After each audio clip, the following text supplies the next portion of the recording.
अर्जुन के जीतने में एक ही रोड़ा है, एक ही व्यक्ति है जिससे माधव को भी लगता है कि ये शक्तिशाली रहा तो मेरा दोस्त, मेरा भाई युद्ध हार सकता है। भगवान ने उसे कितने प्रेम से टैकल किया है। राजनेताओं को सीखना चाहिए, कृष्ण से कूटनीति सीखनी चाहिए। जब संधि फेल हो गई और युद्ध लेकर माधव लौटे तो विदुर के घर पर सुबह ही सुबह कुछ मेहमान आए, कृष्ण से मिलने आए। हम भी कहीं ठहरते हैं तो नगर के लोग मिलने आ जाते हैं, महत्वपूर्ण लोग मिलने आते हैं कि कुमार विश्वास है तो हम सब कवियों से मिलने लोग आते हैं। तो विदुर के द्वारपाल ने कहा कि अंगराज कर्ण आए हैं। विदुर ने पूछा कि क्या मुझसे मिलना चाहते हैं?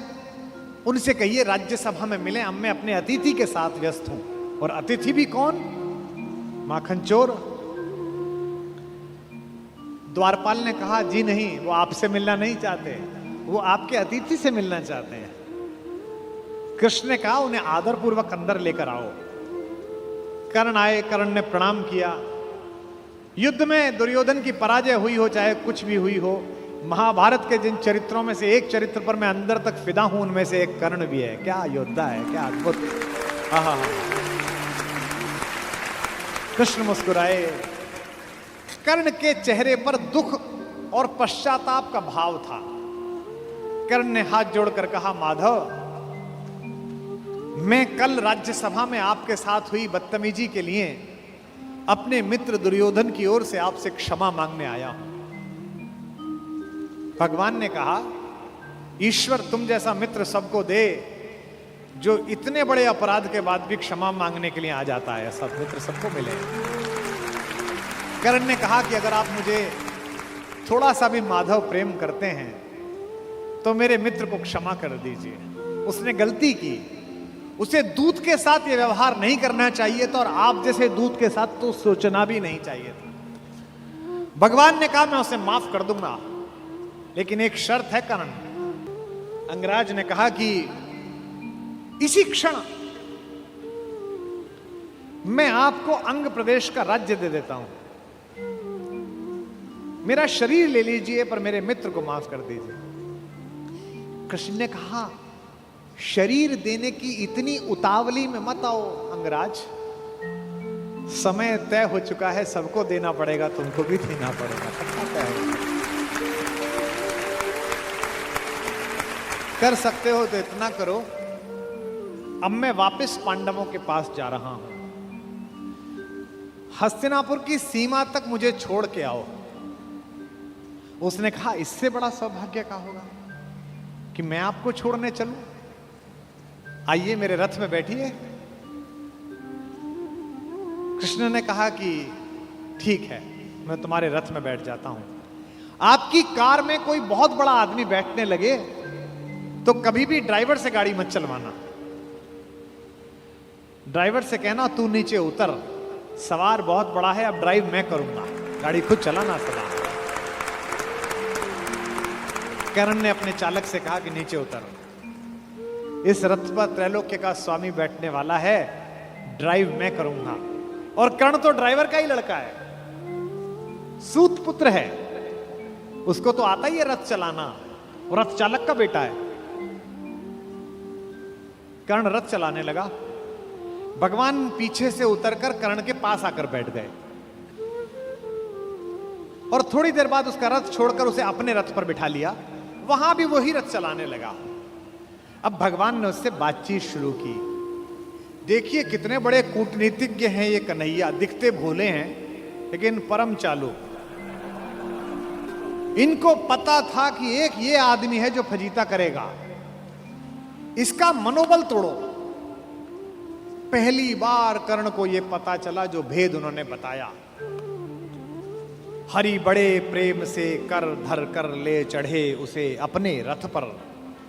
रथ चला परस्पर बात चली, शमदम की टेढ़ी घात चली। शीतल हो हरि ने कहा हाय, अब शेष नहीं कोई उपाय। कर्ण अब कुछ बचा नहीं, हो विवश हमें धनु धरना है। अब तो हमें यह धनुष उठाना पड़ेगा, क्षत्रिय समूह को मरना है।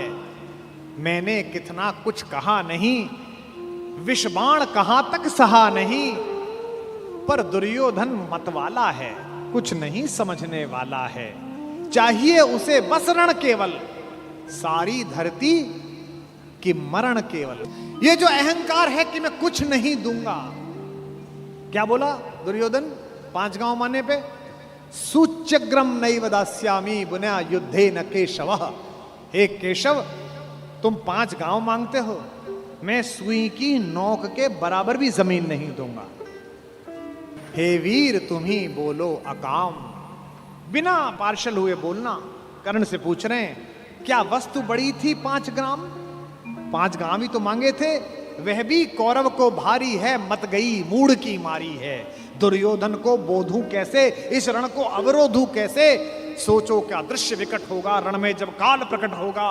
बाहर शोणित की तप्त धार, भीतर विधवाओं की पुकार। निशस्त्र विशस्त्र बिल्लाएंगे, बच्चे अनाथ हो जाएंगे।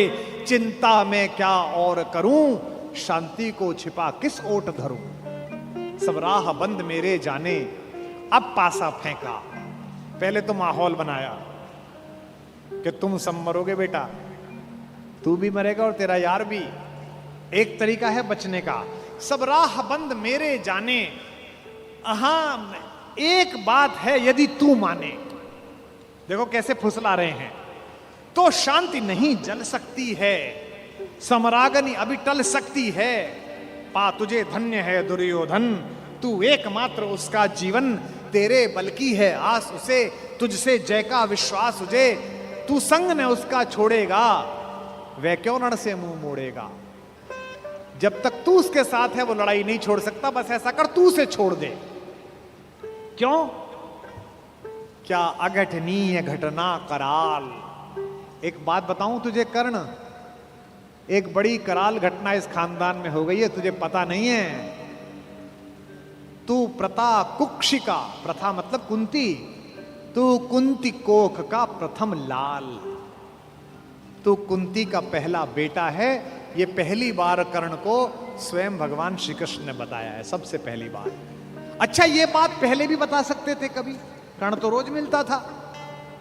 जब 14 साल का वनवास था तब बता देते, नहीं। अगर तुरुप का इक्का आ जाए तो शुरू में मत फेंको, बचा के रखो, फाइनल टेबल पे काम आएगा। अब कर्ण को बता रहे हैं कि तू तो कुंती का लड़का है, पनसूत अनादर सहता है, कौरव के दल में रहता है, किस्मत के फेरे में पड़कर का प्रेम सदा बसा दुश्मन के घर, निज बंधु मानता है पर को कहता है शत्रु सहोदर को। पर इसमें दोष न तेरा है, तेरा कोई दोष नहीं है। अब कहा मान इतना मेरा, अब इतनी मान, चल होकर संग अभी मेरे, जहां 5 भ्राता तेरे। कहते हैं एक काम कर, अब मेरे रथ पे से उतरी मत, अब मैं हाँक रहा हूं और सीधा वहीं जाकर रुकेगा जहां तेरे 5 भाई हैं। जिसको जिंदगी में किसी ने भाई नहीं कहा, जो मां की एक पुकार के लिए जीवन भर तरसा है, उसको जिंदगी का सबसे बड़ा प्रलोभन दे रहा है हमारा कान्हा। क्या कह रहा है? बिछुड़े भाई मिल जाएंगे, सब मिलकर मोद मनाएंगे। कुंती का त्यू ही परम तने ज्येष्ठ, बल बुद्धिशील में परम श्रेष्ठ। और क्या करेगा? पद त्राण भीम पहनाएगा, भीम तेरे को चप्पल पहनाएगा। कैसे कैसे लालच है, कैबिनेट मिलेगी,